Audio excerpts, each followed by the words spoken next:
Spider-Man has been one of the biggest superhero franchises to hit the big screen in the past 2 decades, and between all 3 iterations, its history is a web of casting could-have-beens. I missed the part where that's my problem. Although directors from Roger Corman to James Cameron tried to get a Spider-Man movie off the ground over the years, with Sony and Cameron interested in Leonardo DiCaprio or Edward Furlong starring, it was Sam Raimi who got the green light in the early 2000s. Raimi considered Freddie Prinze Jr., Wes Bentley, Chris Klein, and Jude Law for his Peter Parker, but eventually offered the part to Heath Ledger. The eventual Joker turned down the role, as did Josh Hartnett, so Raimi auditioned other actors like Scott Speedman and James Franco, who was instead cast as villain Harry Osborn, before being won over by Tobey Maguire after seeing The Cider House Rules. Fly! Up, and away, Webb!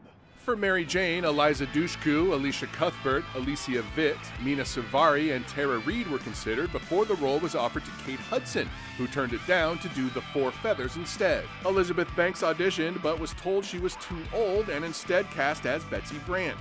Kirsten Dunst only read for Raimi after learning Tobey Maguire was on board and then landed the job. Wow, great reflexes. Several of Hollywood's elite actors were considered for Green Goblin, including Nicolas Cage, John Malkovich, Bill Paxton, John Travolta, Robert De Niro, and Mel Gibson, who actually declined the role. Billy Crudup dropped out of other projects to play Green Goblin, but producers ultimately felt he was too young and brought in Willem Dafoe. You know, I'm something of a scientist myself. Spider-Man was a huge hit and a sequel was fast-tracked, but there was concern Maguire would not be able to return after hurting his back making Seabiscuit. Jake Gyllenhaal was brought in as a potential replacement, but Maguire ended up filming after all.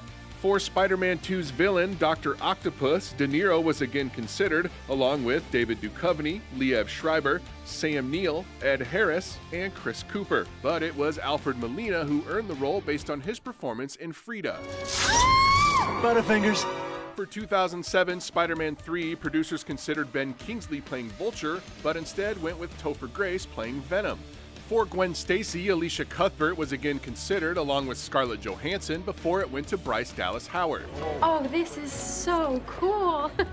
Director Mark Webb came on to reboot the franchise with 2012's The Amazing Spider-Man and met with several actors for the new Peter Parker, including Jamie Bell, Alden Ehrenreich, Anton Yelchin, Frank Delaney, Aaron Taylor Johnson, and Josh Hutcherson.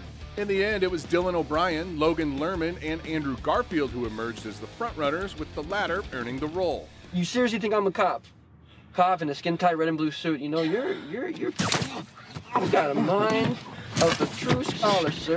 Lily Collins, Mary Elizabeth Winstead, Emma Roberts, Mia Wasikowska, Imogen Poots, Teresa Palmer, and Diana Egren were all considered for Gwen Stacy, which went to Emma Stone, while Christoph Waltz and Michael Fassbender were eyed for the Lizard before Rhys Ifans landed the part. The Harry Osborn character returned for The Amazing Spider-Man 2, and Michael B. Jordan, Eddie Redmayne, Alden Ehrenreich, Boyd Holbrook, Sam Claflin, Douglas Booth, and Dane DeHaan all screen tested, with the latter earning the role. At least I'm not completely helpless. Shailene Woodley beat out Kristen Stewart and Jane Levy to play Mary Jane, but was ultimately cut to streamline the story. Damian Lewis, Mads Mikkelsen, and Jean Dujardin were contenders for Electro, which ended up going to Jamie Foxx. But it's my birthday, everybody else is leaving, why do I have to stay? Finally, the latest Spider-Man, who would star in the Marvel Cinematic Universe movies as well as Spider-Man Homecoming, producers looked at more than 1,500 actors in a search that was narrowed down to Asa Butterfield,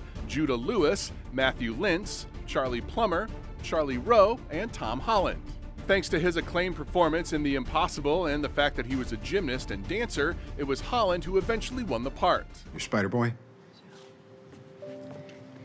Spider-Man. Holland next returns to theaters in Spider-Man Far From Home and will likely stick around for more. Are you an Avenger? Yeah, basically.